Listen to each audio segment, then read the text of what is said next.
off-duty Garda from County Mayo was in Dublin for the All-Ireland final when the alleged incident occurred. Whilst chatting with friends on Talbot Street, he was suddenly struck on the buttocks.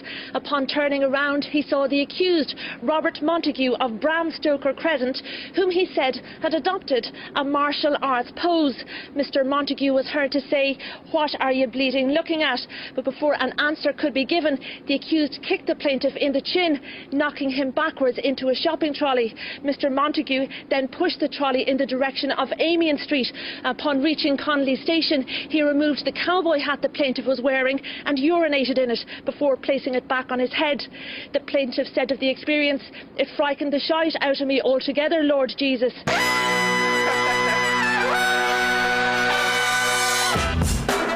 Good morning, sweet world! Happy St. Patrick's Day and welcome to the No Dunks podcast on the Athletic Network. Today's episode, scratch that. Today's classic, brought to you by Neutral Vodka Seltzer, made with real vodka, real seltzer, real juice. It's neutral, the one with the umlaut. It's Friday, March 17th, 2023. This is The Drop. I'm J.E. Skeets here in the Classic Factory, and alongside me, as always, has Tess Mellis. Who else see a leprechaun? Say yeah! Yeah! Good drawing. Wow. Very similar to that classic clip. Oh, I love that. Next to Tassie, it's the bearded one, my top hat top boy, Trey Kirby. Ayo! Ayo! And last but not least, over yonder, making the magic happen, the Irishman himself, Jason Doyle. Hello. Ah, there he is, and here we are. The one guy not wearing green is the actual Irishman. Yeah. Well, I'm drunk if it makes you feel any better. What, do you got a little Bailey's Irish cream in that coffee? Oh, yes. Or just straight Guinness? Guinness with Bailey's. It's Friday. Live a little. Shout out to the stream team joining us live right now on YouTube. Like the vid. Please subscribe. Comment away. Grab your No Dunks merch over at nodunks.com. Hoodies, t-shirts, mugs.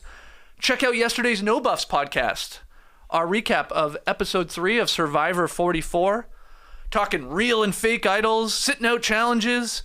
Kane's rendition of O Canada.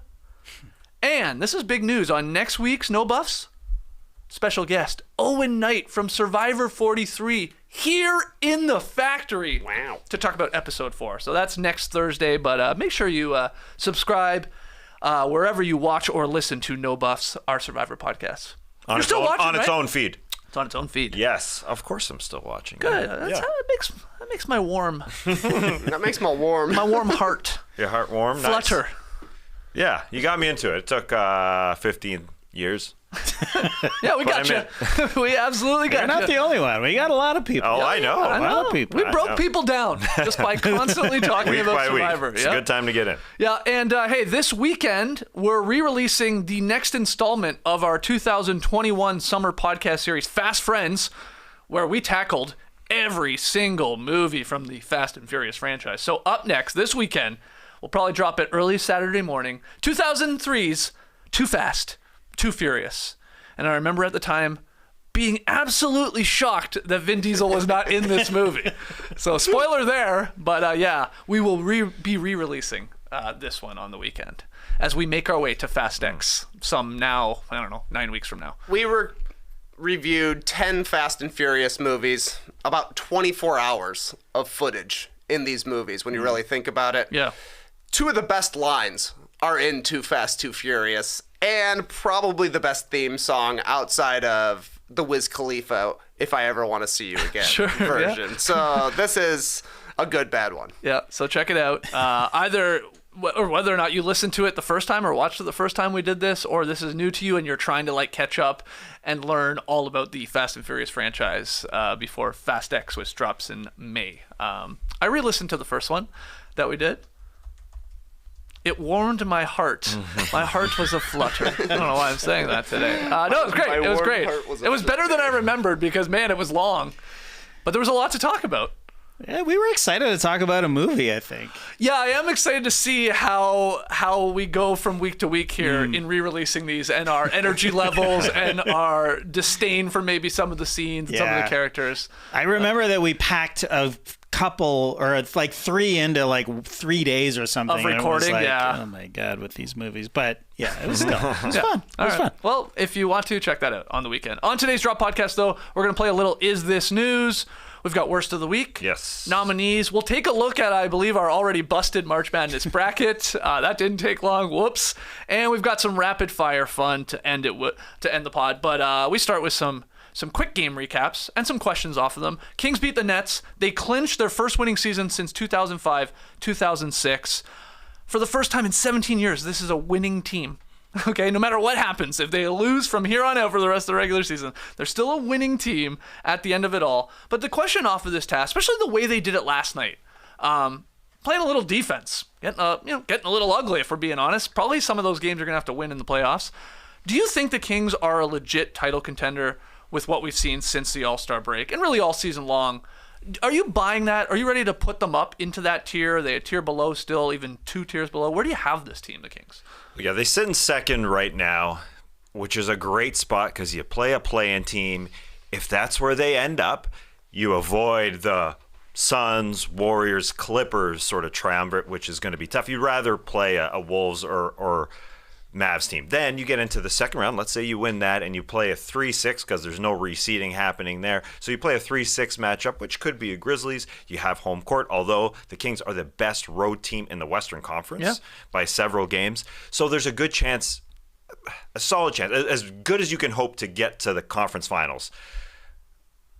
I don't want to be a buzzkill, but they are not a contender. Let's be quite honest here. They're 25th and 30th. 25th of 30 teams in defense. And yeah, they won. They out-rebounded yesterday against a Brooklyn Nets team that struggles to rebound. They got on the offensive glass. That's what they did. They beat them in an ugly game, which you have to do in the postseason, as you said there, Skeets. It's got to happen a few times. But the first 5 months of the season tells a better picture, I think, than just yesterday. Their offense is going to be good. Might be some bright lights. But I think their offense will stay true. It's the defense. Since we've had access to the data, only 2 teams have ranked outside the top 10 defensively throughout the season and gone on to win a championship, and both those were defending champs. It was the 0-1 Lakers when Shaq said, all right, we're going to chill for the season, then kick ass in the playoffs, and the Warriors did it in 18 when they were ranked 11th. Both teams could flip the switch. They knew how to win. Yeah. And they were the number 1 defense in the playoffs in both instances. Can we see the Kings coming anywhere close to that? No chance. Right. There just is no real chance, thanks to John Schumann for that set. You got to be really good defensively to be able to pull that off. And there's some other factors we can get into, but I'll just start there. I just don't think that they can knock off 4 teams. Okay, let's say if you're a contender, you got to be able to clearly get to the finals. I think that's just, it's tough. It's tough. The conference finals would be an incredible season. There's a path. Beyond that, I don't think so. What do you think? I'm with Tass. I think this is already an incredible season, but for me, the peak with the Kings is perfect matchups and a conference finals appearance. That would be the absolute ceiling for me. I kind of think you just got to go through it in the playoffs before you can really string together some success. Just making the playoffs is a success. I think they're going to score for sure come playoff time. Yeah. But they're also going to give up a whole bunch of points. And it comes down to, can you be the team that scores more 4 times in a series? I think that will happen quite a few times. But also, I think there will be some losses where the game slows down a little bit. They have a cold shooting night from the field, and they just don't look like the Kings we've seen in the regular season. That being said, winning a game last night, shooting 39%, turning the ball over 12 times, and still winning, I thought that was pretty impressive. 24 points, 21 rebounds for Domantas Sabonis. That was a lot of roast beef. But more importantly, they gave up no second chance points to the Brooklyn Nets. They knew it was a sloppy game. They had played the night before, came down to the very last possession against the Bulls. So they had to find a different way to win. Magic number 6 right now. Wow. For the Sacramento Kings. To lock up a playoff spot? To lock it in, yeah. All right. Yeah. Well, some bad news from that game. Kevin Huerter, he was scoreless in 6 minutes, but he had to leave with a right leg injury. And, he was limping after missing a shot there in the first quarter. He is having an MRI exam today, here on Friday. We will wait to find out how serious that is or not. Hopefully not for Kings fans, because that would be a downer. He's been pretty instrumental to their great season. Oh, he has been really instrumental, and so has their health. And he has been very true. Totally they right. have been ridiculously healthy. Yeah. Every one of their top 8 players has played at least 62 of the 69 games, losing a grand total of 25 total contests so far. Another John with the stat. That's a John Hollinger stat right there. Yeah. They don't miss games. Yeah, hopefully this isn't the point where they miss an extended period here. They outgutted a team yesterday totally, and like we said, that's how you went 16-0 in second chance points yesterday against the Nets. But look up and down the Western Conference. I just don't see that happening with a bunch of teams several times where you can just get extra points and play D. I don't see that happening. I mean, you can talk yourself into them being a contender, like you said, for at least a conference finals. Definitely, I like how you went through like the bracket where they fall in the bracket, that 2-3 side. Maybe like the perfect scenario for them is, the Wolves in round 1, and then they're playing the winner of the Grizzlies Clippers or something in round 2. I like the Mavs in round 1. They're going to outscore that team. Or that, yeah. So like that makes sense. Like they could make a run. They're 7-6, the Kings are, against the Mavs, Grizzlies, Warriors, and Clippers. Okay, they're 3-2 against the Wolves and Jazz. I'm like obviously combining these. They're perfect against the Thunder this year. So yeah, maybe you can squint and see it. They have star power. That's been proven. They got 2 All-NBA guys possibly here in Sabonis and Fox. They've got like a guy that's like a game-changing sort of irrational confidence guy off the bench in Monk, who's had a great year. They got a vet wing in Harrison Barnes. He's been there, done that, so that helps a little bit. You got some young X factors, I guess, in Murray and maybe Mitchell. They got a great coach. There's some belief. They're going to have incredible home court or crowd advantage. Mm-hmm. No doubt. They'll be probably the best in the NBA with that team and that crowd. And they're playing the best basketball of the season right now, too, so that counts for something, I think. But, yeah. Conference finals. That would be, oh my God. We're talking about a team that hasn't had a winning season in 16 years. Is a championship, basically. Yeah. The team they don't want to see in the first round is the Lakers. Like, that's the team coming out of the play-in that I would be most worried about currently if I'm the Kings, just because LeBron and AD will feast inside in that game, but Sacramento could shoot them out of the series, no doubt. All right, moving on here. We had the Nuggets topping the Pistons. They ended their little skid. They clinched the Northwest Division. Suns held off the Magic, 116-113. They snapped their 3-game losing streak. And the Pacers rallied late to beat the Eastern Conference leading Bucks. I bring up those 3 games, Nuggets winning, Suns winning, and then Bucks losing there, because I wanted to ask you guys, if we're not including the Kings, let's get to ranking the top 5 NBA title contenders right now with basically a month to go left in the regular season. So TK, why don't you get a start? I don't know if you're going 5 through 1 or you're starting at the top going 1 through 5, but who do you have as the best 5 teams to actually win the title this year? I've got it as a sort of pyramid, Skeet. So I'm going to be going from the top of the pyramid to the bottom. Mm-hmm.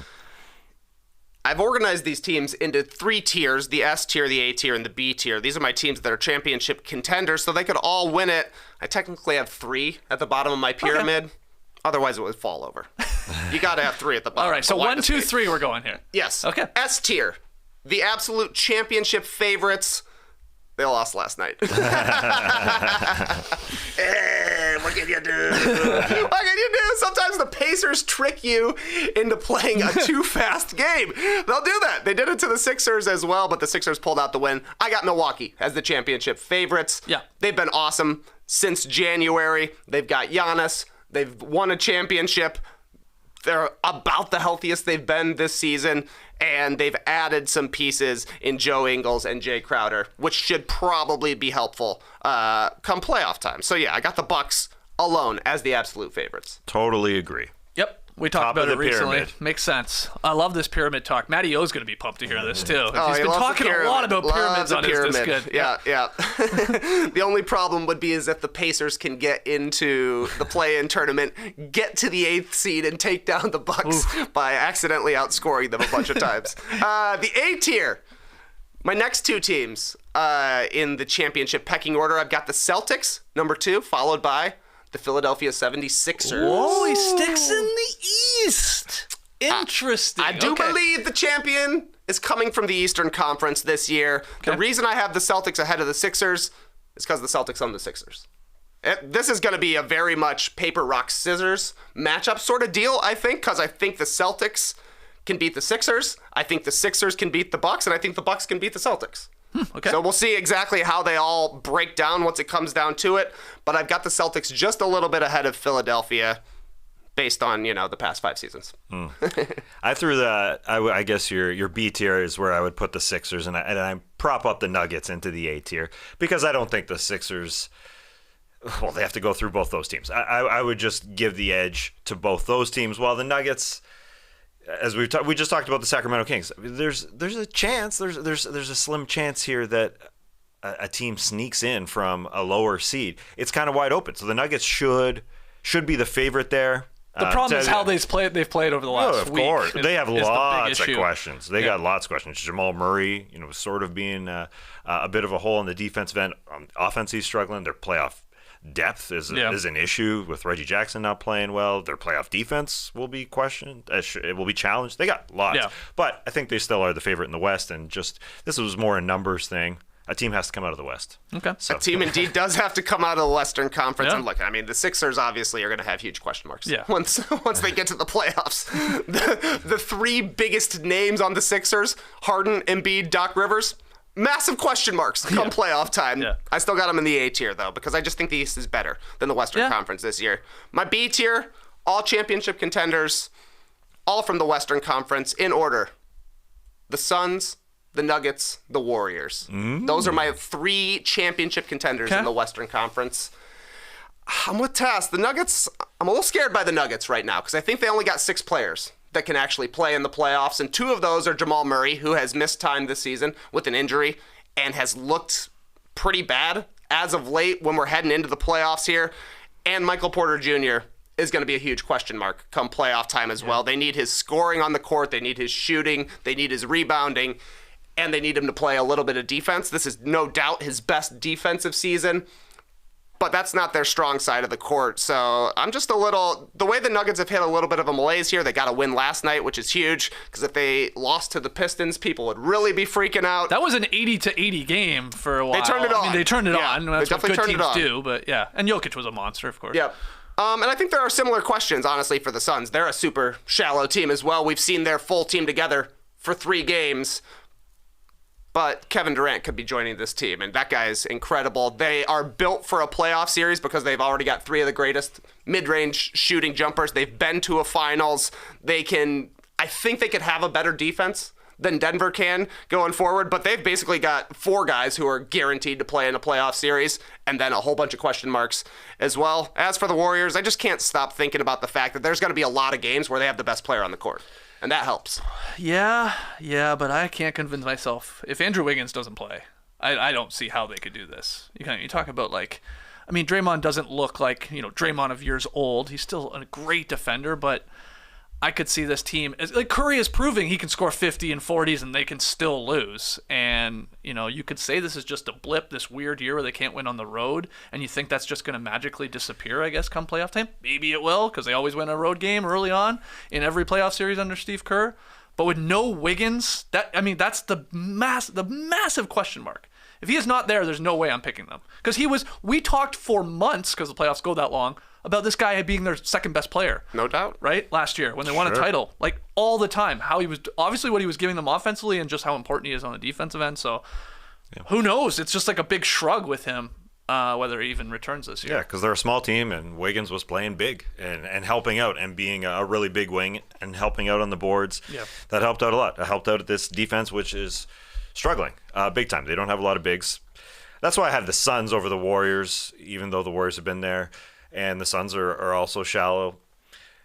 They've had a really solid defense all year long, and their offense has been outside the top 10, mainly because Booker has been hurt, and then Durant comes back, and it's easy to make the comparison to 2 years ago when the Brooklyn Nets didn't have their big 3 going into the playoffs much during the regular season, just 8 games combined, and they were awesome until they got hurt, and they lost to the eventual champs in the Bucks. So it's hard not to believe in the Suns. And you see the 5th part in Josh Okogie, who's never played playoff basketball. I don't think he's had a minute. He's their 5th guy, and you had the game-sealing block against the Magic yesterday. Like, that dude is fitting in pretty well as the 5th sort of defensive type guy, and they were just in a final. So I would buy them as the team that could easily come out of the Western Conference. Did you struggle at all with that final portion of your bottom pyramid there in excluding like a Clippers, or I guess we already talked about it, but the Kings, like another team instead of one of those ones you have in there?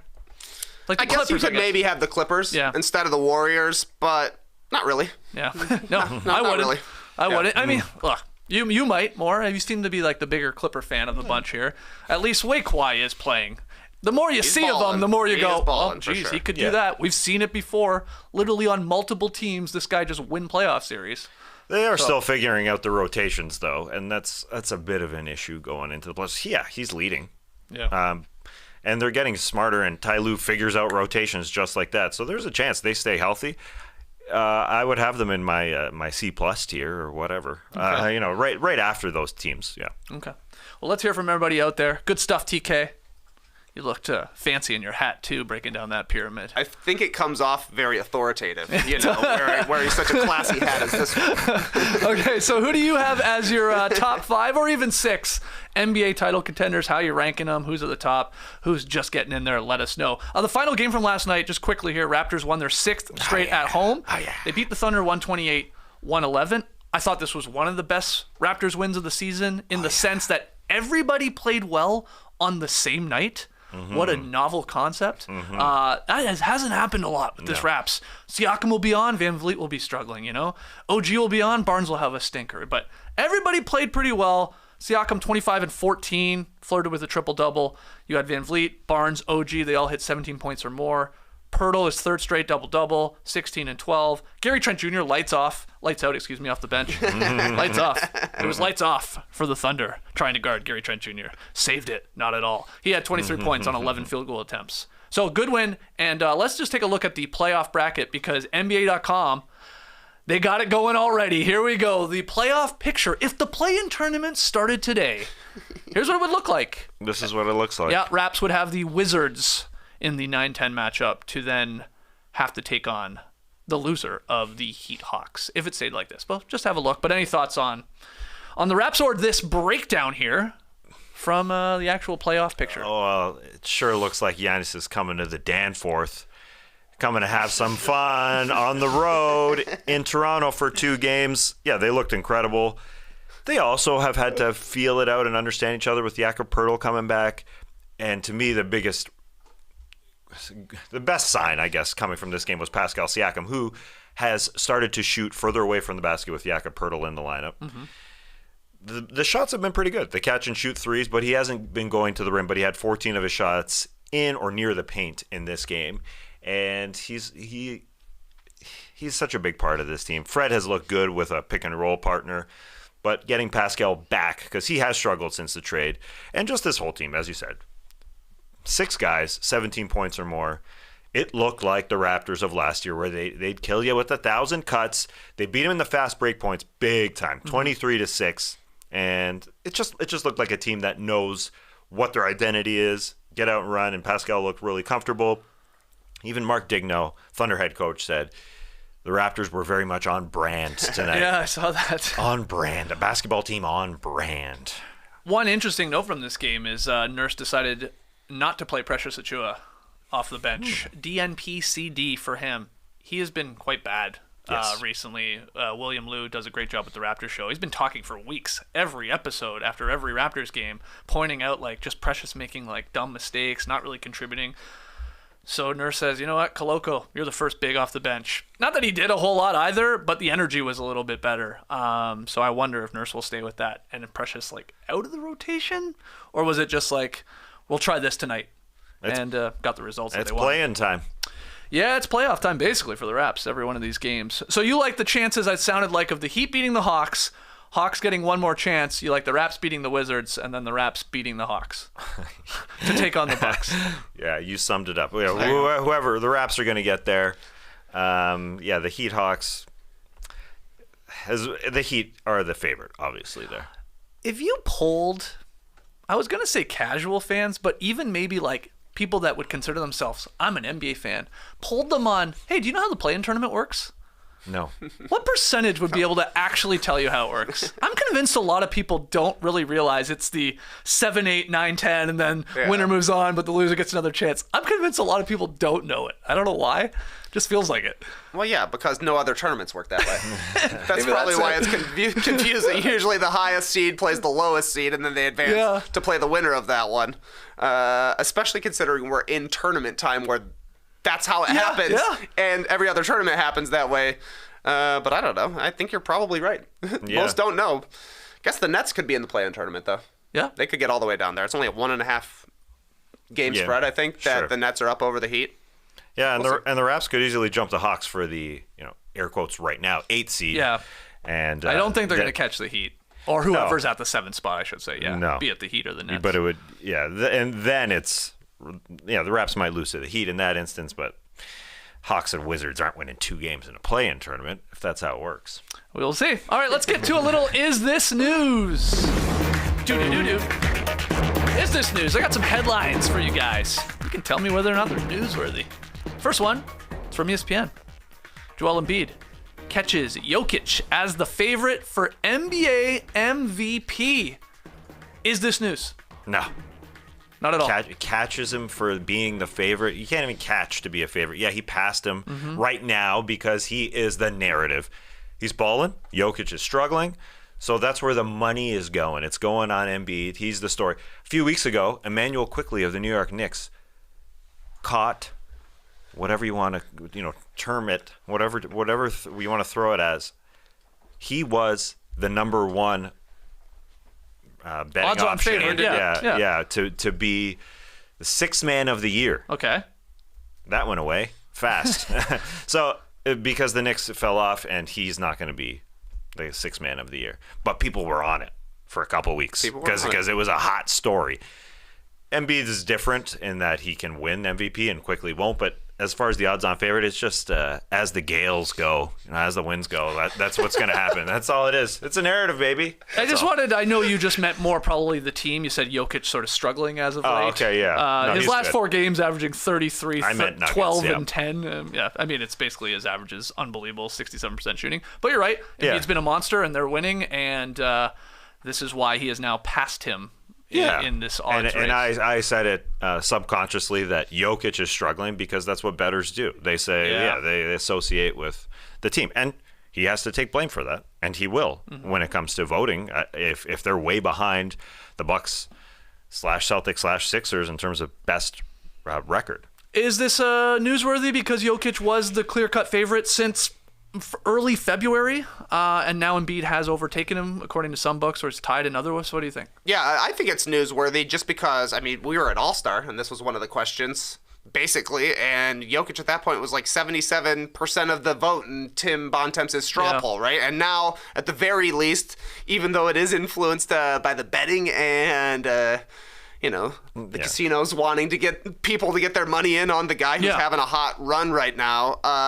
It's more of a discussion on March 17th than it was on February 17th, definitely. So I think it's newsworthy because we're still talking MVP and we still got 10 games left of the season, and it feels more undecided now than it has basically the entire season. Yeah, it's true. It's up in the air. And they play again, which is really exciting. Hopefully they both play in that game and both teams are fairly healthy across the board. What is it, March 28th, I want to say?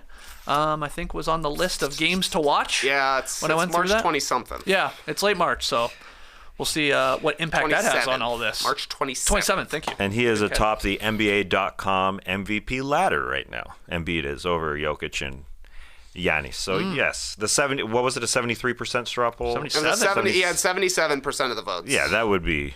You straw him again. It would be reduced. Definitely reduced. Yeah. You could almost argue more people would be voting for Embiid if you did it right now today.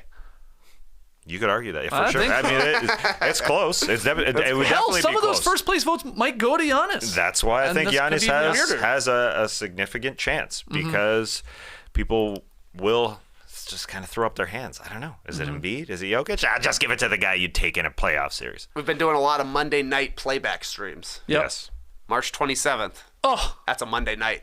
Oh. However. Uh-oh. 9:30 p.m. start because the game is in Denver. Do we have the guts? Do we have the guts to do a late playback stream? Do we have the guts to stay up till midnight? Can they do Sleepover! Come here and do it. Nice. The three of us have to put our heads into that tiny little circle together as we're chatting. Okay, well, we are doing another playback for sure this upcoming Monday. Which I think we're running back Mavericks Grizzlies, are we not? Is that such a banger the first time? Yeah, that's the game we're starting with. We just have to pick one game to tell all of you, and then we bounce around, so it doesn't matter. Yeah, there's other games going on. So. I took that into account, but we'll have a Kyrie back, unlike last week. Should have a Luka back. Tiny chance we have a Morant back too. Okay. Next headline here from The Athletic. A fine website. Hawks and Bogdanović agree to a 4-year, $68 million extension. Trey, you get us started here. Is this news? Unexpected news. Absolutely. An extension signed in the middle of March? What are you doing? Hey, man, we were supposed to be talking deals last month, but a good deal, I think, for Bogdanović, 18 mil. He's worth that when he's healthy, and that's the problem. He'll be 31 at the start of next season. With the Hawks, he missed 28 games his first year in Atlanta, followed by 19. He's at 26 already this season. Though they do seem to be saying his knee, the reason he's been missing time is more for management rather than pain or anything like that, which maybe that's encouraging going forward. I also suppose that a 4-year deal with, in the teens for a guy who's a spot starter, 6th man of the year kind of player, that's a good Lego to have contract-wise. If he has a good season health-wise next year, somebody could easily talk themselves into Bogdanović coming off the bench for them in a playoff role or something like that. But it does feel like they're paying a ton of money for their backcourt between Trae Young, DeJounte Murray, and now Bogdanović. They could have just kept Kevin Huerter. This is going to eat into AJ Griffin minutes. And it means John Collins, he's back on the trading block. Oh, yeah, he is. Because something's going to have to change. They're going to be over the tax for a team that's a 500 team. Yep. They've been trying to change things up quite a bit. They brought in Murray last summer. Something else will happen, I do believe, going forward here. Yeah, it's good money for Bogdanović just to get locked in because he has been injured. So it's news for him. But it's also news for the other 29 teams because they've got to make a trade here because they're at $169 million for next season. Basically guaranteed next season for an average team. That's a lot. So I think John Collins, Clint Capella, very available, those two, because they're going to replace them with cheaper contracts that they already have. Onyeka Okongwu, right. Sadiq Bey, Jalen Johnson, those dudes. And Bogdanović also could be tradable at some point. Then they have to pay DeJounte Murray. So they've got 6 guys making 17 or more next season. And DeJounte Murray's got to get paid beyond next season. He's expiring after next year. So 6 guys making 17 or more. I think you take away the John and the Clint from those guys. I think they're going to pay for long term, and that's Trae, Murray, Hunter, who they've also signed to a big deal, and Bogdanović for now. So those are the guys that they're going to build around most likely. Yeah, the problem with Bogey is because of these knee and back issues and all that, the idea of him is always better than the actual result we generally get from him. He'll have big games. I mean, he's a shooter. We've seen him what he can do in international play too, but it's over the run of a season, this isn't enough. I mean, I guess the deal's not that bad. He was declining 18 mil for next year to basically get 17 mil for the next couple years moving forward as he just gets older. Does that mean he's going to stay healthy? I guess possible, but he's a good shooter. He's 40% three-point shooter. But 14 points, that's what you're getting. He can find 14 points in this league from a million guys, it feels like, given the opportunity. But yeah, they made the mistake with the Huerter, and now they're all right, we'll lock him up here for long term, and whether they trade him or trade some of these other guys, they're going to have to. John Collins has to be traded, right? Yeah, I think right? so. This summer, that $25 million deal is moved. I know we said that this was the year, but this is really, really going to be the year. Yeah. I do believe. Final headline, CBS Sports, Michael Jordan in talks to sell majority stake in the Charlotte Hornets per report. This report coming from Woj. Is this news? MJ looking to get off or sell some of the majority stake in the Hornets. Oh, yeah, this is news. This is Michael Jordan selling his franchise, obviously making a ton of money. Bought it for $275 million. From Bob Johnson. Yeah, from the Bob Johnson of the Bobcats fame. That's right. Once upon a time, $275 million. There's no valuation right now on the Charlotte Hornets, but you got to assume, it's a heck of a lot more. Forbes has it at $1.7 billion. So he's selling the majority. Which is one of the lower, values for a franchise. I think it's bottom 5, yeah. Yeah, are we at a point here where, as NBA team valuations skyrocket, is there going to be a plateau? I don't know. And I don't know if MJ is trying to cash in on that or he's just done. He's just had enough. You saw him with his head in his hands sitting courtside recently. He doesn't often sit courtside, but maybe he's just done. Yeah, it's a GOAT. It's the only currently black majority owner in the NBA who would be selling off to across a majority. all 4 major sports. I thought. Really? I didn't know that. I think majority owner. Someone can fact check me on that. I don't know think their so. owners. I just know the National Basketball Association. Yeah. And that's the unfortunate part if this does go through. Any thoughts on this? Yeah, that's news. It's Michael Jordan. 13 seasons as the owner in Charlotte. 3 winning seasons, but he's going to be, 5X-ing his money, basically, on this. So who knows if we'll ever hit a plateau with regards to franchise valuations. We got a huge TV deal coming up, which should be quite lucrative, so maybe they go even higher. But I kind of do think, why not stick around and see if you get Victor Wembanyama? Probably sell the team for even more if that's the case. Yeah, good point. Well, okay, we should point out, no deal imminent. Well, we should say that. So this isn't like happening like this weekend or anything. Jordan did sell significant minority stake back in 2020. So, reduced it a little bit. This would be, in theory, majority stake. I guess he's considering selling it to a group led by Hornets minority owner Gabe Plotkin, as well as Hawks minority owner Rick Schnall. Plotkin and Schnall taking over possibly. So, and even if he did sell the majority stake, I think by Woj's reporting, he would still be a minority owner. So it's not like he's cutting ties completely. But yeah, not a lot of winning here in Jordan's tenure. They've never won a postseason playoff series. That's How sort many of playoff crazy. games have they I think won? they've been in 3 times. I think, like Trey said, sort of 3 winning seasons. I think they've been in 3 playoff series. Kemba Walker. Kemba jumped in there. There was Al Jefferson probably had a year where he was a playoff guy. Yeah, there was the guy with the backpack yelling at D-Wade. They played That's a great call. Charlotte, happened. Miami. Yeah. I think 3. I feel like... I think 3. Wait, you think it's more? No. Oh. No, I'm just wondering how many games they actually won. I think handful? When did he take 2? over? 1? Did he take over in 2010? Yeah, he took over majority owner, yeah. Okay, so that season, 09-10, it was the Charlotte Bobcats. Those Gerald Wallace made the playoffs. Yeah, Gerald Wallace, Tyson Chandler, DJ Augustine. Did they win a game? Or did they get swept? They got swept by the Magic, and then they went back in 13-14. I'm guessing this was an Al Jefferson season. They got swept by the Heat. Okay. Indeed, Oh an Al Jefferson season. And then in 2016, a Kemba Walker, they won 3 games. Hey! Lost in Game 7 to They Miami went to 7. Heat. Yeah. That was a very successful year. Keep running into Florida teams. Okay. Tough. Wow. All right. Is MJ coming back is the question people were asking. To play. To play for the Hornets. Wow. Similar to when he was a minority owner of the Washington Wizards right. and had to sell off his stake before coming back and Real playing. Mario Lemieux situation. Yes, Or yes. or was Lemieux playing while he owned the team?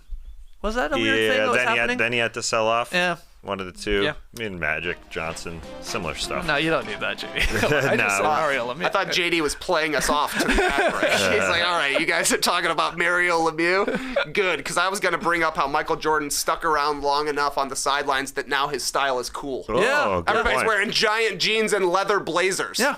He waited it out. Jordan style. Yeah. He's like, finally, I can sell my team. I'm out of here. Y'all like my clothes now. I'm a fashion icon now. See ya. All right, so let's take our first break. When we come back, Tass has a bunch of nominees for Worst of the Week, and that might include our busted March Madness bracket. We'll take a look at that. Don't go anywhere. I never get all dressed up anymore. Just never happens. So it can be a little intimidating when I think about it when I get into the closet. That's why I just leave it all up to Indochino. I'm too old to have friends who are getting married. Although, shout out to Justisha Pack in Toronto. Yeah. Long-time Basketball Jones friend of the family. When I need to get dressed up, Indochino has my stats. I uploaded them years ago, so I can just click, select some customizations, pick my look, and I am good to go. I do have a preschool graduation coming up, so with suits starting at just $4.99, why not customize it? Let's do this. What do you guys think I should get? I'm thinking on my shirt, a little bib, sort of at the collar, because I'm probably going to be crying. I might dab with the bib, dab my tears. With fitted shirts at just $89. Why not? Why not have a bib that I'm going to wear once? Why not have a bib? Indochino can pull it off. Everything tailored like it's Jonathan Thomas. Boo. Yeah, why not? Anyways, from my house, everything tailored. There's a home improvement joke in there. But anyways, I can just click, boom, boom, boom. Doesn't get any better than that. Not going anywhere. When planning your wedding, get a suit as unique as you with Indochino. Go to Indochino.com and use code NODUNKS to get 10% off any purchase of $3.99 or more. That's INDOCHINO.com. Promo code NODUNKS. This is a public service announcement for hard seltzer lovers. Neutral vodka seltzer has arrived. Made with simple ingredients like vodka, seltzer, and real juice. Neutral tastes good, like real good, like really, really good. So good that you'll never want to drink another artificial tasting seltzer again. And Neutral, it comes in 12 flavors. 3 different packs. These are like March Madness regions with these packs. We got the fruit pack. Pineapple, watermelon, raspberry, mango. We got the lemonade pack. Classic lemonade, peach lemonade, blackberry, and strawberry lemonade. And then we got the cranberry pack for all the cran hunters out there. Classic cran, grapefruit, apple, orange cranberry. I was thinking, if we were to build a No Dunks neutral pack and you had to select one of the flavors to represent you in that pack, where would you go? I'd go grapefruit. Okay, Tass is grapefruit. I like it. It's sweet, but also bitter at the same time. Okay, what about you, TK? I'd like to be lime, please. Lime? I don't think that was an option. I thought that was in the fruit pack. No, classic peach, blackberry, and strawberry lemonade. Oh, wait, sorry, pineapple, watermelon, raspberry, and mango. Mango is what I meant. Okay, mango. We can talk to Neutral about making a lime. I mean, that could be Yeah, No surprising. Dunks custom flavor. Yeah, it's possible. What about you, JD? What do you want? Coming down for orange cran. Orange cran! Yeah. All right. This guy from left field with an orange cran ball. You know what? We got Trey as mango from the fruit pack. We got 2 cran packs here. We got grapefruit from Tass, orange cran from JD. So I got to go to the lemonade pack, I guess. Just give me a classic lemonade. Oh, I had that on the Let's weekend. not overthink it. You did. Oh, Tasty. tasty. There you go. So, And I had an orange cran. Also tasty. That's why I picked it. do you think we can get Neutral to make a No Dunks pack? Comes with a mango, a classic lemonade, a grapefruit cran, and an orange cran.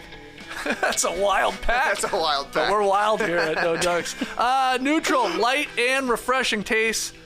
It shows you what a vodka seltzer can be. So try Neutral vodka seltzer in a variety of real fruit flavors today. Back here in the Classic Factory on a Friday. Thanks to everybody joining us live on YouTube. If you are, hit that thumbs up. The math is not mathin', all right? There's way too many of you watching and not enough likes. Math is not mathin'. I've been watching a lot of Love Island. They say that. It's really weird to me. It's what Math is not mathin'? Math not mathin'. It's not adding up. That's what they say. Good, actually. All right, let's get to Worst of the Week. Ladies and gentlemen, the worst of the week. 4 nominees this week. You tell us, who's the worst one? Okay. First one, seems like he's been nominated a few times. The Memphis Grizzlies' Dillon Brooks, for a few reasons. First one, he pushed a camera person this week. I don't know if you guys saw this. I did see this. But they're playing in Miami. He's going out of bounds. It's sort of near the scorer's table. And he kind of goes to the edge of it. And the scorer's table kind of catches him, and I guess he uses the excuse that his momentum was taking him forward, and there's a camera person right beside the scorer's table, puts his left arm onto the shoulder of the camera person, and shoves him back. And maybe that's why he doesn't get a fine, because the momentum was taking him forward. Now, this was Wednesday night, I do believe. So we still have time to fine him retroactively, NBA, if need be. That's a push. That's not the issue to me. Oh, we're It's going like, to the old cameraman? No, go and check on him. Just go and check on him. That's Have a all. heart, man. I don't think he maliciously meant to do it. You know, the I right think he momentum. did. Well, like, Well, I think he, as we've seen with Draymond Green and that kind of thing, if anybody gets in his way, it's not like he tries to hurt them. Maybe malicious is the wrong word, but it's like in his brain. It's just brain operated. I'm gonna push this person. It's like he's on a basketball floor. You're in my way. I'm pushing you if you don't have a blue jersey on. Something. It looks so weird. I mean, Yeah, look, at the end, it does appear that he's straight up. It's almost like he pushes him to help himself get up, right? Yeah, to get back maybe. on the floor. But like, okay, even if you do that, as is a little weird, just go and say, hey, you all right, man? That's it. That's all I would have taken, and this wouldn't be anything. But yeah, he is a weirdo, man. Dillon Brooks is a strange cat. That's all you can say about it. Dennis Rodman suspended 11 games once upon a time for kicking a cameraman right in the nuts. Yeah. This is not as bad. But he should have said, sorry, man. Yeah. That's it. That's all. Just be nice. Just a quick check-in on this guy. Yeah. That's all it Quick takes. check. Yeah. If he did say or sorry, somebody correct us. But it's very, very unlikely. He walked away in this clip. Maybe later on in the game he came over, but it's highly unlikely. Yeah, it's not on the baseline. It's a different spot for a camera person grabbing some weird spot. Yeah, Yeah, I actually agree. Yeah, you don't see that quite often, but getting innovative there in Miami's arena. Anyways, second reason Dillon Brooks could be worse of the week. It's clothing related. We know it. The puffy vest he wore this week without a shirt underneath. Bare arms, zipped up all the way. Look at this guy. He's got sunglasses on. You cannot tell me this guy's Canadian, man. I just don't believe it. All of this stuff, not saying sorry to a camera guy he pushes, being a complete dick, wearing weird things like this. Jean shorts, puffy vest, zero clothes, bare arms underneath, sunglasses. It's a very weird look. He's on brand, I guess. Yeah. Trey, you're the fashion aficionado. What do you think about this? Yes, look at Trey right now. He was missing a hat. No. It's just not working. It ain't working, Dillon. A lot of people were saying it had Chris Kirkpatrick vibes. Definite NSYNC Chris Kirkpatrick vibes. Yeah, you can see it. This guy hates sleeves more than Vin Diesel, though. He's showing up a lot of times without sleeves on any of his attire. That's a great point, man. Never shows. He's always showing arms. Dillon Brooks in Fast X? Somebody's got to Photoshop that. I think you can easily put Dillon Brooks on a Vin Diesel head. Yeah. I don't know if his arms are defined enough. But Vin Diesel's arms are not really that defined. They're big. Out. Yeah. Dillon he's not really pulling out the tank tops, the undershirt tank tops. There's not a lot of muscularity happening. Anyway, I'm sure they could fit him in if he wants to be an extra. I sort of like it now. Yeah, he'd be a good little cameo for a heel, a bad guy in Fast X. Why not? Yeah, definitely the look. There's no doubt. I'm sure he can act a little bit too. He's a bad guy. Third reason here, he likes third reason Dillon Brooks. Now this is retroactive because we just had Stone Cold Day. Happy 3/16 day for all who celebrated yesterday. Yeah. He should have thought this through and worn his Stone Cold outfit yesterday instead of 3 weeks ago. Right. That's all I'm saying. So we're showing you the Stone Cold look again. JD blasting the music. Now, actually, he's more defined. Yeah, I lied. That's good here. I was wrong. He got pumped. He got pumped for this look, which is the Stone Cold vest, other jean shorts, torn jean shorts. Yeah, it looks. That's a better look. That's a better look. Vest. Better shorts, better vest. Yeah. Papa John's. All right, enough Dillon. The second nominee here in our worst of the week nominees, it's Kawhi Leonard of the Los Angeles Clippers. Why? Because he called an offensive foul on his own teammate. You don't do that. Oh, yeah. Eric Gordon shooting a three-point shot. And you can check the top of the screen if you're watching on YouTube. Eric Gordon contorts his body to the side to get hit by Jonathan Kuminga. Watch Kawhi Leonard he calls it. He said, he's right. He was spot on. That's exactly what it was. Totally. He's walking back as his player is on the floor trying to get a foul call. He said, nah, Eric Gordon. Don't bring that ish onto our team. And he's right. He's totally right. And I will say this about the referees. We have been all over them all season long.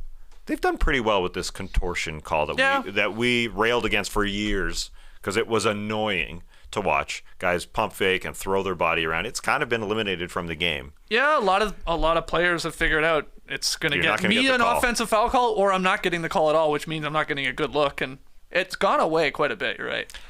Yeah, we we don't give the referees much love. So, But Kawhi, you're still saying worst of the week because you should, no matter how egregious the call, you should I don't know. not help out the officials and call it against your own team. You gotta love Kawhi. He just can't. He can't turn basketball mode off. He saw the foul call and he called it the way he saw it. It reminds so I love me- Kawhi, but I just wanted to include it. It reminds me of a commercial going around Twitter right now. I don't know when it aired originally. Did you guys see the sportsmanship commercial that apparently the NCAA produced and made? Again, I feel like it's a couple years old and it's only coming around because of the tournament. But it's the concept is it's like a high school game. And it's like a ball. It's really like bang bang call where it's like who did it go off on, and they call it for this one team. And the guy comes back, the player comes back, and he's like, "Coach, coach, it was off me." And they're all like, "Come on, man!" It's all upset. So he goes back to the official. He's like, "Nah, it's not our ball." And then it's all like sportsmanship. Yeah, Cool.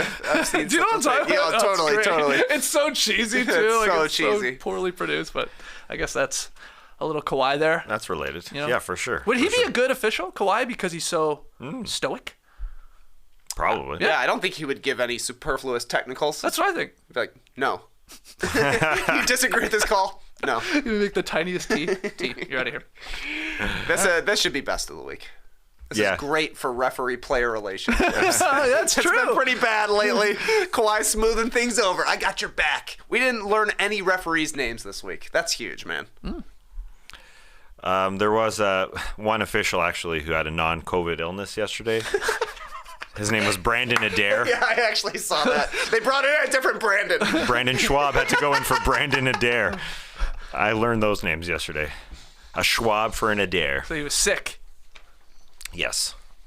Maybe Nothing to do with maybe calls. hungover. Oh, I'm just saying. don't you Adair. he was sick, and it was also the first day of the NCAA tournament. Whoa. We're on to you, Ben. Yep. Conspiracy. Brandon. Ben. No. Brandon. Brandon. Yeah. Brandon Yeah. working from home. I'll just ref from home. You think Joe Borgia and Monty McCutcheon were watching the tournament in the replay center? It's the 100%. caucus last night. 100%. They got like 1,000 monitors. Yeah. You can't turn one of them on to Furman. Yeah. No. We're doing our job here, We're ladies looking and at the gents. angles. All right, this next one is a real one. The Lonzo Ball injury news. He's undergoing a third surgery on his left knee. Now, he hasn't played all season for the Chicago Bulls. He was already deemed to be out for the rest of the season. Now, this latest injury news could keep him out for the entirety of the 2023-2024 season. Oh, it sucks. So yeah, third left knee surgery, as I said. This is going to be a cartilage transplant on his left knee. Get some healthy cartilage in there, hopefully. He last appeared in a game January of last year, January 2022. So by the time he comes back, it's easily going to be 2+ years. Could be 2.5 full years, 2.5 full years. Like, that's not the right way to say it, but you know what I mean. Yeah. 2.5 years. After an initial surgery on January 20th, 2022, the team gave Ball a 6 to 8 week timeline, and obviously that didn't happen. So he's just been struggling, and now this latest surgery is to correct that. The timeline here is he has had surgeries on it in 18, 22, and now 23. It's unfortunate. How are you looking at this, Trey, as both Lonzo's future and the Bulls' future? Bad. Mm-hmm. This is bad. This could easily be the end of Lonzo's career. There's not a long history of players who have had a cartilage transplant and then came back to the NBA. I think Mark Deek said like one player ever has even had something similar like this. Not a big name, obviously. I mean, this is super disappointing. I'm willing to give my cartilage to his knee if it would help. Though my knees are very old compared to Lonzo's. This guy's 25 years old. 25 years old. The skeleton key of the Bulls. Once he was gone, everything completely fell apart. It's over. It's rebuild time. Like, it really is. If Lonzo's not coming back next season, and who knows what he's going to look like in the future, it's probably time to start making some moves for real come summertime. I know you don't forget because of how important he was to the Bulls' early success last season, but 13-5-5, he was shooting 42% from three on a whole lot of attempts, like 7+ attempts. I mean, that's incredible. His field goal percentage, he had never been a great shooter when he first came in the league, but that started to tick up and up and up and up. And yeah, he's just like And that's not even talking about what he gave him on the defensive end, which he was a menace, right? So you just hope that this third surgery in last 14 months corrects this pain and issue, and he can get back out there. But I unfortunately wouldn't hold my breath. I just hope we get to the point where this guy can walk for the rest of his life and be pain-free and all that, and maybe get back out on the court, I guess. Oh, yeah, third surgery in the last 14 months. Third surgery in the last 14 months. Yeah, you're right. Same knee, so obviously. he had one in the preseason. Yeah. That's right. Yeah. January, September of 2022, and now this one, when it actually does happen, plus the fourth one, which happened in 2018. Yeah, I'd forgotten about that one until you said it. Right, What? Oh, yeah. Yeah, he's had some injury concerns even when the Lakers traded him to the Pelicans. In those first 2 seasons, he only played 52 and 47 games with the Lakers. Then he was part of that Anthony Davis deal. And then with the Bulls, he's only played 35 games now in 2 potential seasons, which was the beginning of last year. All right, moving on to the guy that he was part of a 3-team deal with. Anthony Davis is our 4th nominee, along with the Los Angeles Lakers, because it goes hand in hand. AD did not play on Wednesday against the Houston Rockets. He was healthy, but they decided to sit him down because it was a back-to-back. LeBron James is out. The Lakers are in a play-in tournament battle, and they decide to sit him down. This is the time to play him. It's as simple as that. Their season is teetering. It truly is, and he is their best player currently who is healthy. Again, healthy. Is he healthy, though? They're saying he has a foot issue, and that he may not play tonight. He's probable tonight against the Mavs. Throw this nominee out. No, I know. If he is hurt. But there was talk that he was literally sitting out because it was back-to-back. Yes. Talk in the first half of that back-to-back that Darvin Ham would sit him in the second half of that game to keep him as fresh as possible for the Wednesday night game against the Rockets, who, listen, I think they just sat him out because it's the Houston Rockets and they're the worst team in the basketball and National Basketball Association. Mm-hmm. So it's just shocking. It's just shocking to me. At this point of the season, there's a dozen games left. You got to play ball, unless it is a serious issue. Does he have, is he hurt or is he injured? Because he's going to be hurt. It's probably throughout the rest of the foot. Yeah, everybody's hurt. I would say majority of National Basketball Association players. What do you think? Yeah, I mean, I don't know. I think he should have played, but obviously they had their plan going into it. It's going to be interesting though. They'll only have one back-to-back left this season, April 4th and 5th. The next to last week of the NBA season, basically. So those games could be super important for the Lakers, the way things are very close right now. They also, their end of the season schedule, the games are basically every other night, if they're not every night. So I don't know. If Davis's foot is this bad, does he make it to the playoffs? I guess that's a concern for the Lakers. But they went against the Rockets team with nobody over 6'8". Basically, the Lakers said, we're going to go and try and win a game with nobody over 6'8". Because it's the Rockets, they had a chance at it. It obviously didn't go their way, but I don't know. It seemed like they were focused too much on the long term when the short term still matters here. Yeah. They have a 5-game homestand right now, the Lakers do. Then they go out on the road for 5, and then they finish it at home against the Suns and Jazz. But they play the Jazz twice still, which are obviously huge games with Utah sticking around that play-in tournament. The Thunder they play coming up, one of these games at home.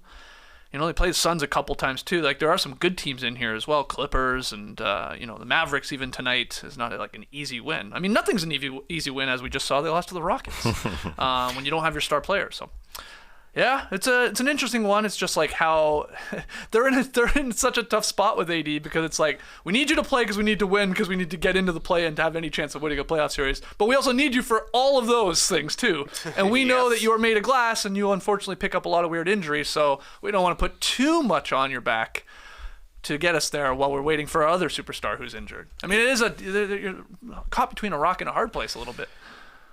But as we talked about this week, even if you played 20 minutes against the Rockets, it would have been so beneficial. And I know he does get hurt, but it would have helped so much. Yeah, and it's a thing that there's chemistry, throughout the entire league. That going into every night, if you got good chemistry, it could easily just go poof with an injury. We've seen it with the Raptors. Pascal Siakam goes out, his season goes off the rails. So I'm just surprised that this is the time. This is what they made all the trades for, to get into the play-in tournament. Now, there's a legitimate chance that they don't make the play-in tournament. Although things are, who knows? They play the Mavs tonight. I'm seeing from the Athletics Jovan Buha that he's probable. I think he'll play tonight. I think you guys nailed it. It was, we're playing the Rockets, just don't play, we'll get this win. And it blew up in their face. And Ham probably regretted not, hey, we'll give you the second half of the Pelicans game off. Give us 25, 30 minutes of the Rockets game. We'd probably win that if you're in there. I think that, it's easy to say now, but that's what they should have done, likely, in trying to, massage his minutes a little bit. Yeah, I would put him down for tonight that he'll play. Looks like it. It would also be helpful if the Lakers had another big guy. Their roster should have another big guy. Bamba is out as well, so the three tallest guys on the Lakers basically are out for now, but they don't have a backup center. It's Davis is their starting center, and Bamba is sort of their backup center, but he's been out for 5 or 6 games at this point. They should just have some random tall dude. It could have been Moses Brown. He's gone on another team. Just find a tall guy. Yeah. Stick him out there. That would help. And Thomas Bryant said, I'm done with this team and wanted more minutes, so he went to the Denver Nuggets. Yeah, they didn't do everything that they could, as we know, with this roster for the last couple of years. All right, so tell us, who is the worst of the week from those nominees, or maybe someone we missed? Does Draymond Green get any consideration? His 16th tech? He'll be missing the next game. That's locked in. And what about us as worst of the week? What happened? Our March Madness bracket, Oh. brought to you by our friends at Neutral, as not looking great after day one. Now, here's the good news. Wedgies galore in day one of March Madness. 6 wedgies on day one. That is insane. And shout out to Brian Anderson, who saw 4 of them, I believe, with his own eyes in one position. Was it in Idaho? No. Where was it? It was one region, though. Des Moines, Iowa. Iowa. Yep. It was Iowa, where they had 4, on that one particular court. Yeah. And then 2 other ones, so 6 total. But anyway, our bracket. A lot are busted, though. Are they? Wow. A lot of people Princeton. I think, after the Princeton win, I saw 0.12% of people's brackets could still be perfect. Oh, well, okay, yeah, perfect. Whew. Yeah, we're nowhere close to that. Well, 252, these are big upsets. That's what I've heard. Huge upsets. So what are we looking at here, TK? We're 401th. 401st in the pool. I also accidentally entered a second blank bracket, which is not doing so well. Are you sure it's not doing equally as well? No, but Okay. look, we're doing good here. Our maximum points, Fire it up. Let's get into it. 181. Yeah, let's take a look at what our actual bracket looks like. Because I want to see where we went wrong. Well, Virginia was a problem. Oh, man. The fur men got us. The fur men got us. We called them fur boys. And We they heard actually that. did pretty poor in the South region. But honestly, that guy freaked out when he got trapped. goodness. Oh, Jesus. You know- Yeah, Virginia, they should have won. I mean, man. I would what say are you the doing? one thing to not do if you're trapped in the corner up by 2 is just chuck it to the middle of the floor. Thought there was 1 second left Yeah. or something. Who knows, man? There was like 7 seconds left when he chucked it. And 8 there's seconds. a guy open. Yeah. Could have thrown He it to that panicked. guy. He Could have panicked. thrown it off a leg. Yeah. Coach, grown man, could have called a timeout. Yeah, they did have that one. would have been huge. The one thing is just don't chuck it. Yeah. even the guy who stole the ball, there's a great clip of him walking into the locker room. He's like, yeah, then he just freaking threw the ball. Unbelievable stuff that actually happened. So yeah, that was a problem for us. Oh, we had Virginia going through again. We also too. had in the lower region of the South bracket. Ooh, that's a lot. We went to Utah recently, so we were high on the Aggies. Yep. They lost to the Mizzou Tigers, and then like everybody else, or many people at least, Arizona. People had them going to the Final Four. People had them as a championship contender. Oh, I filled out my own bracket outside of this one, and I had Arizona winning it all. Yeah, Straight, that's tough. Straight cross them out all the way through to that last little part. It's like, ooh, that's tough. We did better in some of the other regions. We Okay. got Duke and Tennessee Hell yeah. advancing in the East. Easy stuff. We made a last-second switch to take Boo Booey and the Northwestern We Wildcats. did. Good job. That was you guys. Yep, 7-2. The UCLA Bruins also advanced. That's in the West region. Illinois lost. Yeah. Sorry to my stepbrother Dan. Sorry to my dad. Dad. But you know what's okay? Tough ones for them. Today, But I told you they lose in the tournament. That's what they did. Yeah, you're right. Today we get our Gales going through. We get our Gales. That's for sure. This hopefully so. Penn State also, I think they won their first tournament game since 2001, is what it said. We're just too high on the Aggies in general. Just agriculture, big fans. We love the way they grow food from the ground. Texas advanced. We could have a lot of red in this year bracket, though. No, I like our chances now. All these 12s and 13s and even 15s, like... That's a good point. There's parity, man. Yeah. I like our Owls. I like our Kent State, whatever they're called. Golden Flashes? Sure. Oh, yeah, we had a big debate about that. Yeah, so either we'll be looking really good after today, rank-wise, because all of these upsets hit, or we'll be even worse than my blank bracket. Yeah. Which is certainly a possibility. One of my favorite tweets I saw about just March Madness in general, especially from someone like us that are NBA fans and don't really follow this all season long, at Ronnie Baboni. 40 minutes of the worst basketball you've ever watched, followed by a buzzer beater. Someone, it's March, baby. Man, that is exactly how I feel watching a lot of these games. A lot of it's really shitty basketball. They're kids. You know, it's college ball. There's quite a glaring difference. But hey, then you get those crazy moments at the end. Oh yeah. Big buzzer beater, big shot. You're like, this is why we do it. Yeah. Well, people say just tune in for a fourth quarter of an NBA game. Wow. Yeah. Hey, final couple minutes of that second half. That's all you need. Did you fill out your own bracket? Nah. No. Did you said you didn't either? You No, were meant to, I even submitted this bracket into my family group. Oh no! Not doing well in that one either. But as you said, we're not far off from the leaders of our pool here. Yeah, we're not. It's still early. Yeah, I thought we did worse. So that warms my heart and my fluttering. My heart warms heart. fluttering. Yeah. Yeah, a lot of brackets have been busted in our pool, and yeah, we're not far off in terms of the maximum amount of points here. Did you watch a lot? Nah. No? I fluttered in and out. I was pleasantly surprised when it was like 10:15, and I'm like, oh yeah, there's like 4 games starting right now. Still starting. It's like, holy moly, this is 12 hours of basketball, and the NBA action was going on. It's a great time to be a basketball fan. It's March, baby. It's March. All right, let's take our last break. When we come back, pick 'em results, rapid fire fun. Don't go anywhere. You know what sucks? What? Shipping costs. Who amongst us hasn't abandoned a cart online because it was going to cost as much to ship an item as it does to buy the item in the first place? It's the #1 reason people abandon their carts. But ShipStation wants to live in a no carts left behind world. When you use ShipStation, you can lower shipping costs, make returns easy, keep your customers happy, and your carts unabandoned. ShipStation makes it easy to grow your business by handling your orders from every marketplace in one dashboard. It effortlessly integrates everywhere you sell online, including Amazon, Etsy, eBay, Shopify, and more. You can manage every order from one simple dashboard, automate routine shipping tasks, print shipping labels, and so much more. With the best discounts in the industry, you'll never worry about overpaying for shipping. Get up to 84% off USPS and UPS rates, and if that's not enough, use the NoDunks promo code to try ShipStation free for 2 months. Go to ShipStation.com, use promo code NoDunks today to sign up for your free 60-day trial. That's ShipStation.com, promo code NoDunks for a 60-day free trial. This episode is sponsored by BetterHelp. Getting to know yourself can be a lifelong process, especially because we're always growing and changing. For example, all of a sudden, I don't like asparagus. I think I have anxiety about my pee smelling later. Gotta learn to live in the moment, I guess. But that's where therapy comes in. It's all about deepening your self-awareness and understanding, because sometimes we don't know what we want or why we react the way we do until we talk through those things.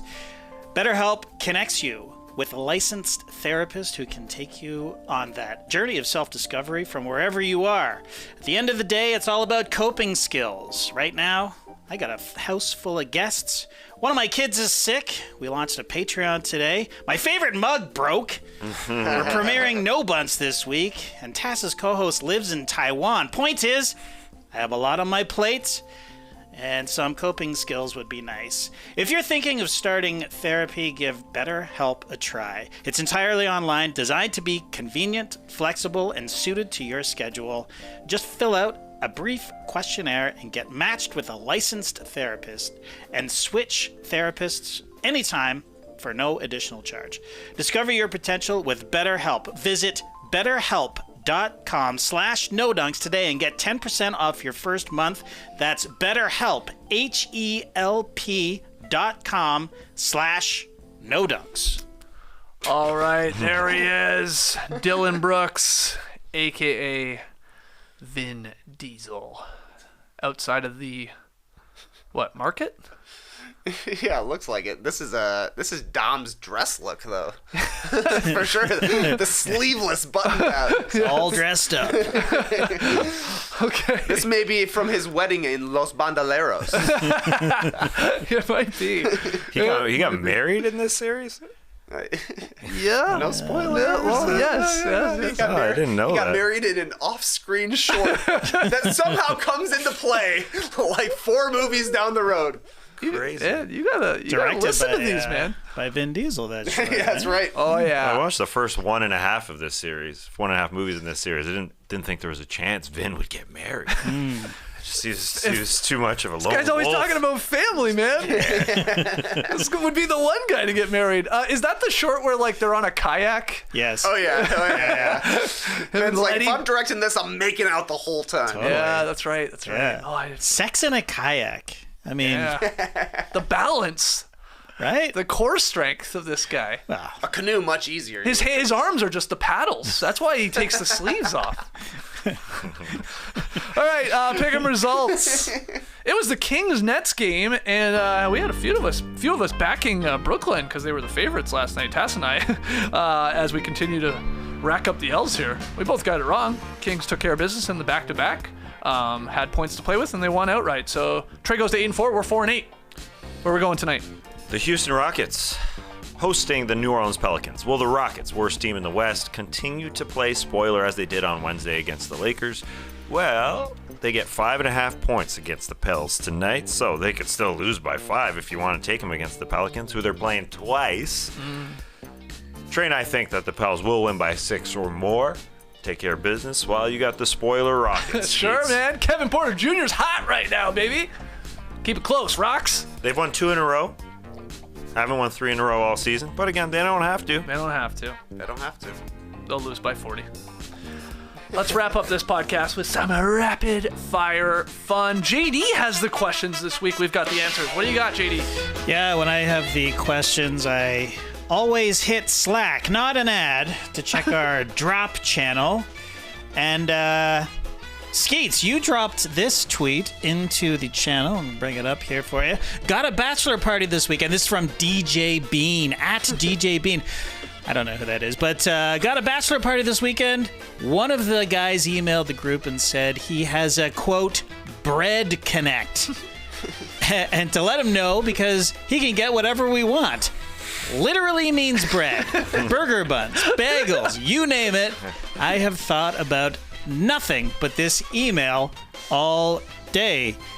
So the question is, where are my notes? Oh yes, what's the weirdest thing you can hook me up with? Who's first? Skeets. Before I answer, I also had a bread connect growing up, and it was Joel McMillan, who's on No Bunts with Tass Mellis every week, the athletic baseball show. His dad owned a Buns Master in Stratford, Ontario, so he was our bread connect, and you know what? It's a nice thing to have. Buns Master is the Canadian knockoff of the Thigh Master. But my answer to Suzanne this... Summers, dishing buns. Oh, the carbs are the enemy. What's the weirdest thing you can hook me up with? JD, I got you for some tiny scented candles. Ooh. For some reason, we have a whole dresser drawer of tiny scented candles. Can I interest you in some Baltic amber? Some whipped cream and pear? No. Maybe some French Cade and lavender? Okay. Okay. Yeah, sure. We got a lot of these. They're mini though. They're like, what are we yeah, talking? yeah. Birthday candles or just small? No, small scented candles. Okay. Very, what I assume, expensive candles. And we just got a lot of them. Wow. Yeah. What, you just guys went on a I run? don't know. Nora just acquires them. Yeah. Yeah. Okay. She's my tiny scented candle connect. Great. Well, I'll hit you up. All right, we should have one going in here, really, I know. when you think about it. Yeah. It's Smells very like garagey, farts, dogs. Yeah. Kids playing video games in here all the time. Oh, yeah. It's gross in here. Gross. We got a guest coming in next week here for no I'm buffs. gonna tart it up for Owen. He was on Survivor. He for played on that's true. That's Make true. it smell worse if we can. I'm going to take an aqua dump. Tassie, what's the weirdest thing you can hook me up with? Well, I know your Greek background, JD. Haven't been there. I hook you up Okay. with feta cheese. Feta cheese. Wow. Oh, yeah. Oh, I love feta cheese. I literally have a good connect here in Atlanta. Oh, you got a guy. Oh, he's an angry Greek man. He's a feisty one, but he gets his Greek feta cheese straight from the motherland. Oh, Comes in a barrel, Okay. and he'll, even if you ask him nicely, he'll dig in with his hand. He'll give you some of the feta juice, the water. Yes. The water that it comes in, put it in a bag, you take home, you drink salt water, good for you. Do you do it? Yeah, it's great. Nice. Probably is. Wow. Is this out by you? Or is this No, it's in the city. It's on Cheshire Bridge. Cheshire Yeah. Bridge? Oh, Oh, okay. it's briny, Like, how often baby. are you drinking that? Like a cup a day? Oh, no, I don't drink. I don't drink it. This Zoc, but also very good for you. And you, But people do it. I don't know. Do they? I think it's just to store the cheese. It's the store of the Keep it cheese moist. to keep it stanky, to keep it briny. Wow. Yeah, Rachel, every time we go out for brunch, Rachel will order a feta cheese omelet. Ooh, that is good. So good. Yeah, Really Well, you creamy got and the an connect egg. now. Oh, I can hook you up. You know, it changes.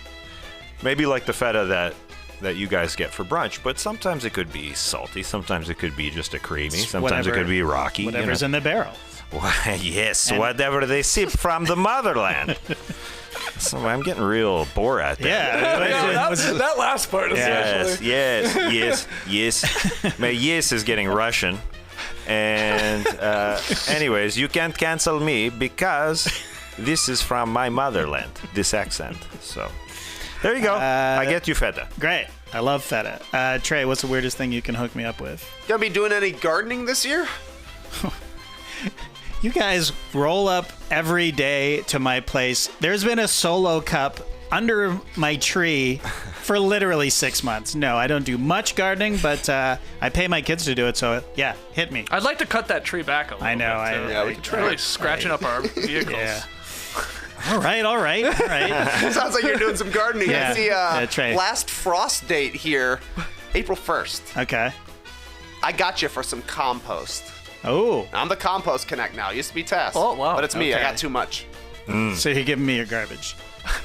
Yeah, but it's broken down. Good garbage. Oh, okay. All All right. the food we ate for an entire week, what if it was stinky, sloppy, and wet? Ugh. I'll bring it over. Yeah. That's the thing you never told me about compost. Yeah, you got to do something with You it. gotta do something Yeah. with it. That's Yeah. the problem. I've got this giant spinning bin. Every time I open it, it's every fruit fly on earth comes out. But then I gotta sort through it. I gotta sort through my garbage to get the dirt to use in my. Do you still have your compost so close to your house too? Like up. That's by our garage. Good, yeah. Yeah, But you it's- could put it like way back if you wanted, just for bugs. I guess. I'm nervous to touch that thing. Oh. It is, there's some design flaws with my composter. Yeah, they made it's a moist environment in there, you know? Yeah. A lot of sweat from the foods, and everything's made of metal. So it's just all rusting rust. and breaking Yeah. Oh, wow. slowly but surely, to the point where, like, every week Laura's like, you should email the company, see if they'll send you a new piece. They always will. But pretty soon I'm just gonna have a whole new composter that I've put together out of new pieces. Sweet. It's Perseus's composter, basically. Wow. Okay, great. I'm looking forward to that. It's pretty cool though, because last year we planted a bunch of stuff in our compost. None of the stuff we were hoping would grow actually grew, but we got a ton of delicata squash mysteriously from the compost. Oh, there were wow. seeds in there. Oh, there you go. Got like 15 Seeds. squashes. Wow. They were great. Cool. Yep. All right, next one. Here's another share from the No Dunks Drop channel. This one is courtesy of Trey. It's a link to redwingshoes.com, and it appears to be real-life Mario boots. Mario, like Mario from Mario Kart, Mario from Mario Land, from Donkey Kong. These are his boots, but made in real life. I mean, they look ridiculous, honestly. Yes. They're not for sale yet, but no doubt someone will be spotted wearing them in the very near future. So I ask you guys, Skeets, what will be the next cartoon video game shoe? Well, I mean, big shoes are in right now. These, the big red boots. So why don't we just stick with what's popular and go with Mega Man's big blue boots? Yeah. Right? They're very similar to those Yes. big red boots when you look at them. They are. So let's just make these. Point here. Like Definitely the point here. The toes are point Yes, here. yes. So that's fine. That'll be a nice little difference from those Yeah. big red boots. So Right to the knee, too. Mega Man. Yeah. I used to love Mega Man. I like it. Yep. There was a player in the Taiwan-Cuba game that had the Mega Man theme as his theme music when he came to play baseball. When he that's came cool. on to hit. That's cool. Yeah, that's cool. This is like come up to bat music. Yeah, Nice. yeah. Cool. I was going to call it his entry music, but he's not a wrestler. He's a batsman. Anyways. Tassie. Well, JD, we've had a cool cartoon as a logo for a while. We've sold it as a sneaker, as a shirt for a long time. So why not that? Why can't somebody in an NBA 2K play with this cool sneaker, this bad. colorful sneaker? Designed a long time ago by B-Mac, Brian McAllister. We brought it back now with no dunks. Sure. It's neat. I love it. Why don't Yeah. we talk to Langston Galloway about producing these? He'll be on it. Yeah. Oh, Yeah. there's the Shoe Fury guy. What's that guy's name? Oh yeah. Great call. I just We saw. got a lot of shoe connects. I saw the Chicago Bulls just made a new pair of shoes for Benny the Bull. Huh. And they're very similar, like shape and style to those. So we can pull it off, I think. Okay. All All right. right. Trey. I'm casting you something Yeah, I got here, it. JD. Yeah. I would love to see some SpongeBob SquarePants, black clogs, Yeah. black rubber clogs. You need know. the socks to go with it too. Then, I feel like You think it would be sold as like a 2-pack? 100%. You get the shoes in there, plus you get a sock with a single blue and red stripe. Yeah. It's a great idea. And you can only wear them with shorts. In. Okay. Yeah. Yeah, I mean a lot of black rubber shoes kind of look like this anyways. Yeah. Yeah, I you. think I was gonna say you. I feel like have a pair of shoes similar to this, like a little heel. Undeniable. Undeniable. But for this, you would need to have the big bulbous toes, I think, Yes. is the key. Yeah. A bulbous toe. All right. Love it. Nice. Okay, great. Great answers, guys. Last one. Yesterday, we already talked about it. By 3 p.m., our bracket was basically busted. Virginia player holding a ball found himself surrounded. He panicked and hurled it up the court. It was like, 8 seconds left? Yeah, there was way too much time. Yeah. Worst part is, they still had a timeout. Poor kid. He's probably going to be thinking about that one for a very, very long time. What's a boneheaded decision you once made that still eats at you, Skeets? Yeah, it's not funny, but it's not applying for my green card when I immediately moved to Atlanta. It was a boneheaded decision. I still haven't done it. I'm just like the ultimate procrastinator now. And it's stupid. Wow. Stupid. So yeah, that's my answer. It's not silly or funny. Yeah. Same for me. Yeah, I know. mean, Well, you eventually did it. I did it, but there was a change in administration, so I know, things that's got the whole part, very, too. very difficult. Yeah.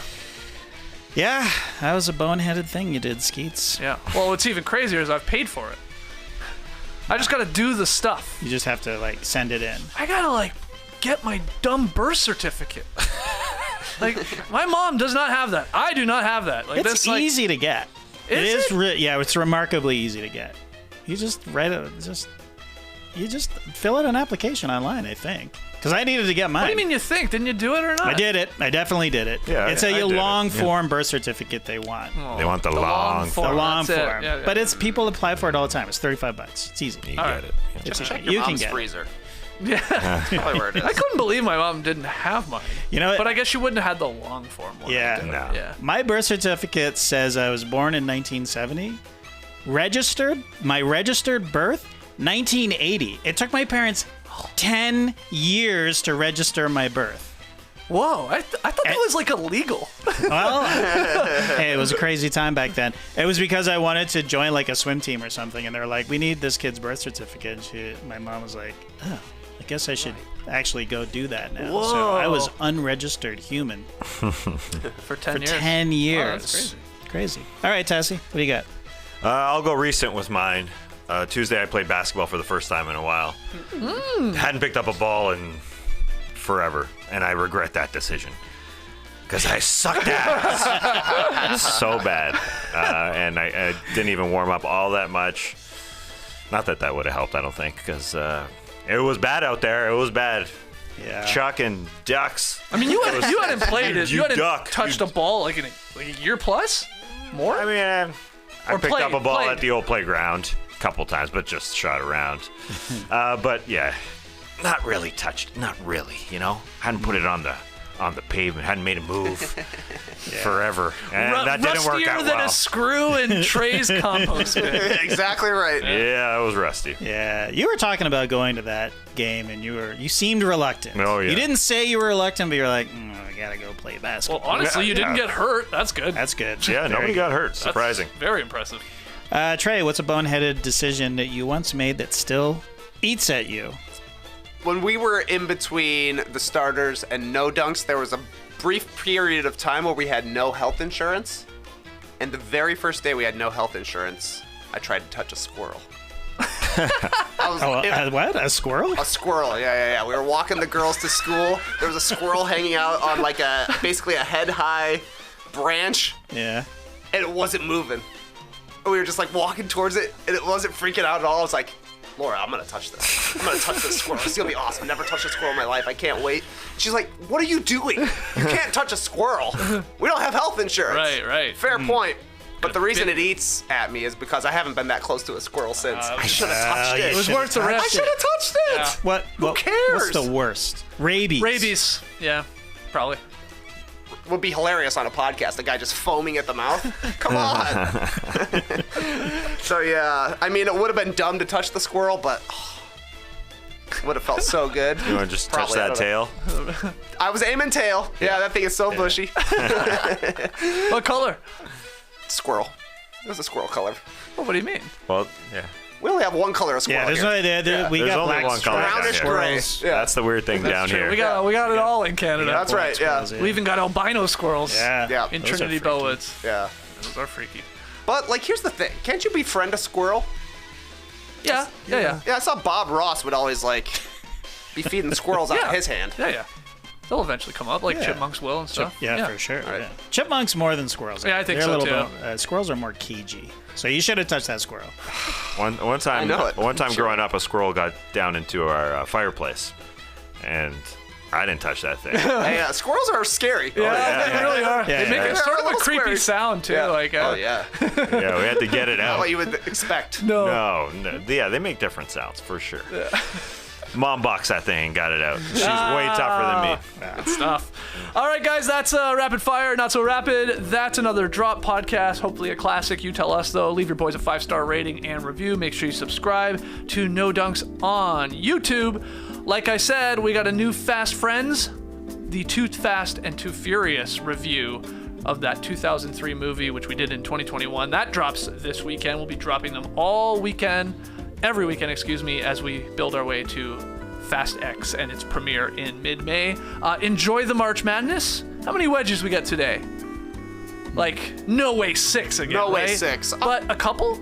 3, yeah. Because you had a theory, this ball they're using, this super bright orangey ball, that thing is very soft. Very squishy, too. Yeah. Yep. Which is, I believe, in part with these kids not being the greatest shooters in the world, why we're getting a lot of wedges. I think so, too. Yeah. So It wants to wedge. the ball wants to wedge. Yeah, Wilson wants it to wedge. Get a great look at that ball. Yeah. Wow, I could have that at my house. Yeah. So hopefully we get a couple more in March Madness, a couple in the NBA when we come back on Monday for our winners and losers of the NBA weekend. And hope to see you here at 10 a.m. Eastern from the Classic Factory. Until then, Clipper Bros! You heard it here first. Have a great time. Turn up. Love you guys. Awesome. Thanks for joining us, and remember, enjoy the basketball, sickos. Brace the weekend, people.